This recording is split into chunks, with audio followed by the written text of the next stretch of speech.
Hi, my name is Thijs, and I'm a senior graphic designer. And I'm Travis, Content Strategist, and we're here to play Battle of the Bucks. Let's go. Let's do it. I believe that a content marketer should earn more than a designer. What do you think? That's hard. Straight into it. I think creatively we're doing sort of the same role, as in we're not doing sales, so it's hard to quantify results. So I would say it's more in responsibility, perhaps, and experience. Yeah, I think I'd agree. It is hard to quantify creative things. I think on the content marketing side, there's a bit more metrics to do that, but I think generally it's based on experience level, skill sets, and I don't think you should generalize it so much like this. Yeah. Okay, so would you say a marketer or a designer? I think I should earn more than anybody, but... Yeah, well, let's agree to disagree. Okay.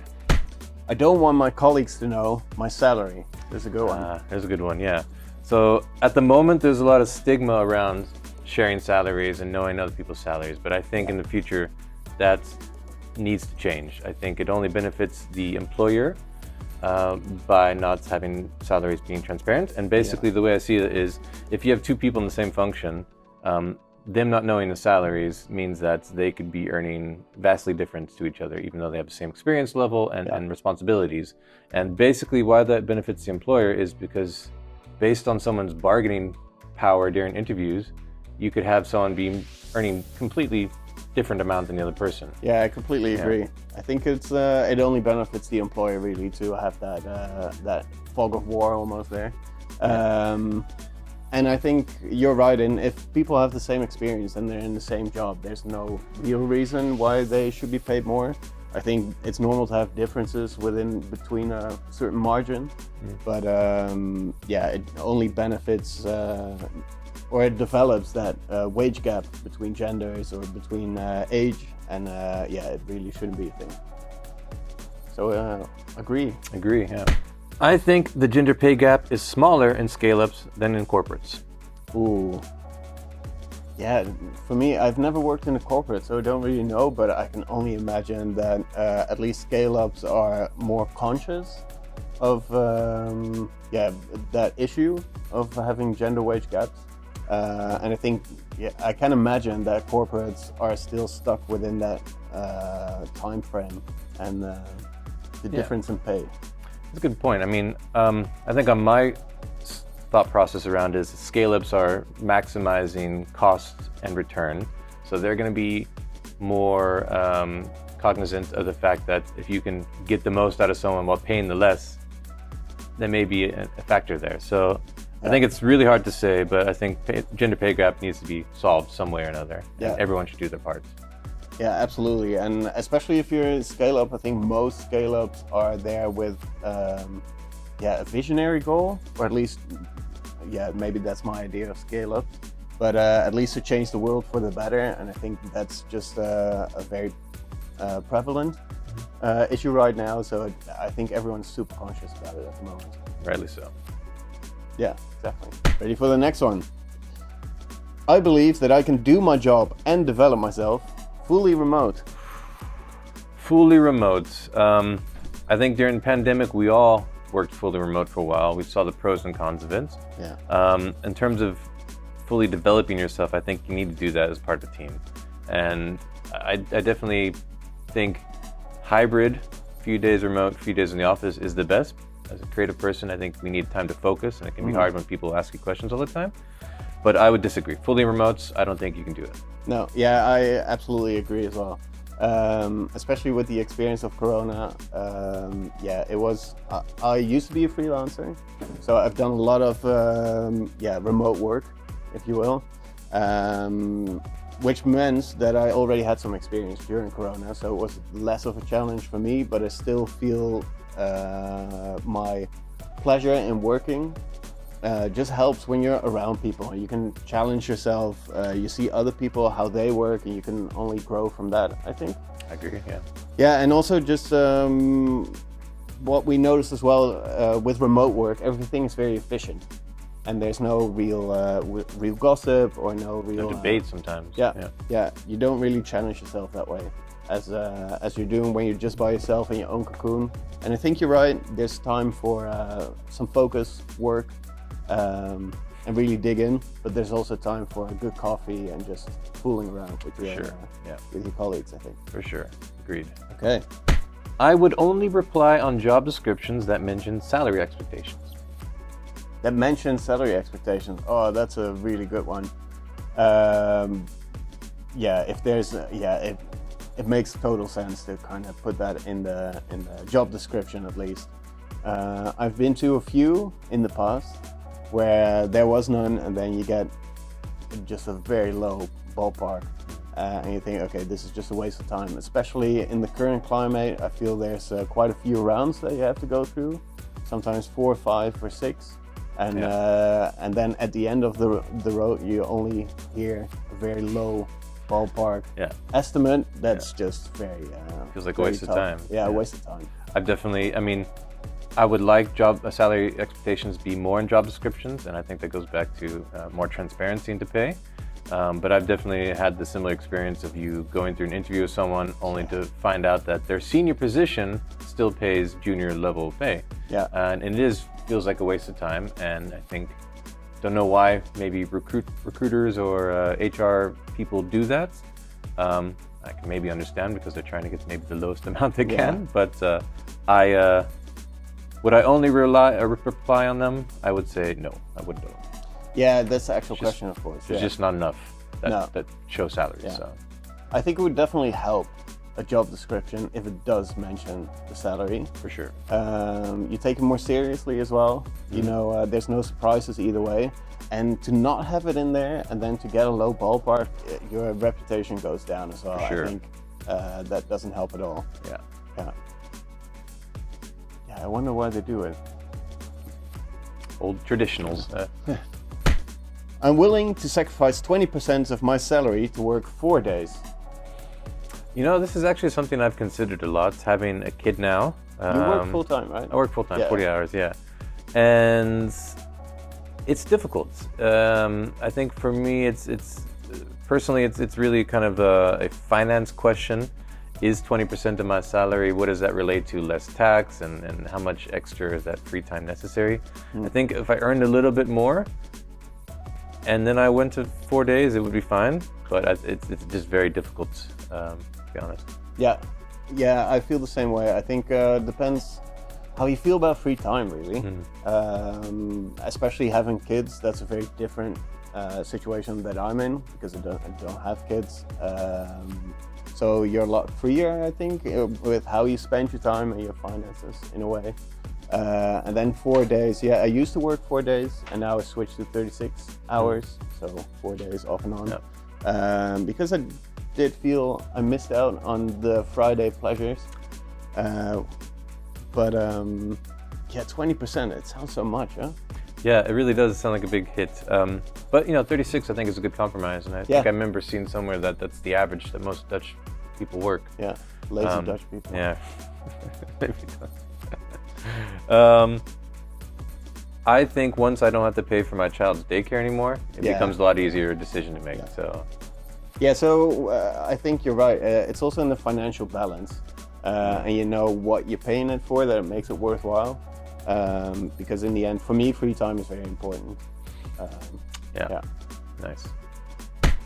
I'd choose a higher salary over pension security. Oh, good one, especially for scale-ups. I think that's a good, important topic.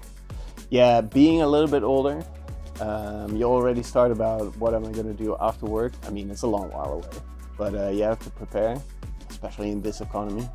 I would definitely go for pension security. Yeah, or at least start developing that. Yeah, I think the dichotomy between higher salary and pension security, I don't think that really is how it works. No. I think pension, even for startups, I know it's harder, but I think pension should be something you should offer. It's a benefit, it's a value add, just like extra holidays or the ability to work remotely, which some people add as benefits. I think it should be something that's included standard, because why not? Yeah, I can also imagine that if you're a startup or a young company and you work with a lot of people that are in a mid position or junior position, then yeah, you're really craving for a higher pay. Because the difference in your living wage is a lot bigger if you go 20% up or whatever, if that's the cut for pension. But then once you get into a more solid foundation financially, then that pension makes a lot more difference than another 5%. Yeah, I think I would say if you're under 30, not such a big thing, but when you're above 30 like us, pension is an important topic. Yeah, exactly. Yeah. Agreed, answer, don't be old. If I can work in a purpose-driven company, such as a healthcare and a climate technology, I'd settle for a lower salary. Oh, yeah. Ooh. You have to go first. Yeah, I think it's a difficult question because, let's be honest, I think most people in their careers don't always have the luxury of choosing a lower salary. But I do think a purpose-driven career, that mindset and that just the feeling like you're contributing to a greater goal or good, I think that's very important. So I do think I would, within reason, choose a lower salary for a more purpose-driven kind of job. Yeah, for me it's the same way. I think it's very important to me to have a purpose, or at least to work towards a goal, and especially if that goal aligns with the company that you're working for, and you have some society benefits that you can add within your work. I don't know the right way to phrase it, but that would really benefit my working pleasure by working there, feeling proud of the work that I do, and to me that's worth having a little cut in pay. But as you said, agreed. Relative. Yeah. Cut, not too big. Yeah. Just add in maybe another point here. Coincidentally, I think this is why Shell pays really well. Yeah. No comment, but I can imagine. I'd choose a higher salary over employee stock options. Good question. I would take the stock option, because it will give me the feeling that working hard benefits in the long run for myself as well. And also you feel a bit more connected to the company and the growth of the company. So maybe that would help for me. Yeah. I think for myself, I would probably choose a higher salary. And basically I feel like employee stock options would be a nice benefit, but I think it's always a bit of risk, because obviously you want to join a company with the expectation you guys grow, and that's why you're hired there and you're working towards it. But I think I'd rather have the higher salary and that comfort. I've worked in a company before where they paid decently and they gave you stock options every year. But with stock options, there's a vesting period where you can't use the stocks or sell them. So there's a period where they're kind of there, but you can't do anything with them until like a 3-year period. So sometimes with stock options, you are stuck in the company for a while before you can actually get any benefit out of them. So I would choose a higher salary just based on my own experience so far. Yeah, and now that you mention it as well, that sounds quite logical. And now that we've had this conversation, I also think I can imagine that currently it's pretty common to, job hopping is a bit of a dirty word maybe, but at least that you think, okay, maybe I work here for 3-4 years, that there's at least a choice maybe, that could be benefit this way of achieving higher salaries without actually having to pay them for a growing company. How would this feel? Instead of a bonus, you got stock options. Ooh. Oh yeah. All right. Yeah, maybe worth looking into. Yeah. Marketeers should receive bonuses for revenue contribution.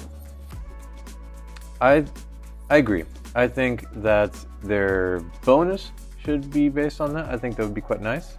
Because at the moment, marketers don't actually get bonuses, at least in none of the jobs I've been in. Having salary be dependent on that, I would say no. But it would be nice to, when you have a good campaign, to also get a little financial reward from that. I'd choose development opportunities over a higher salary.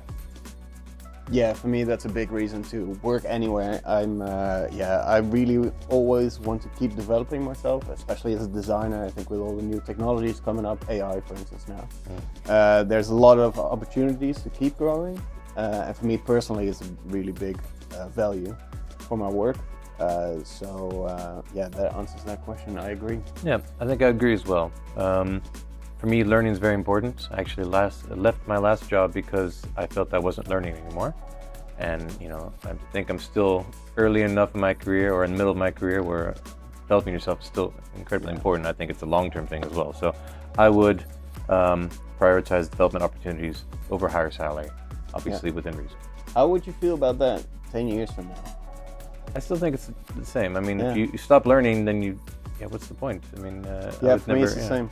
Yeah, I think it will always be super important, and otherwise you'll just keep being overtaken by the young guns.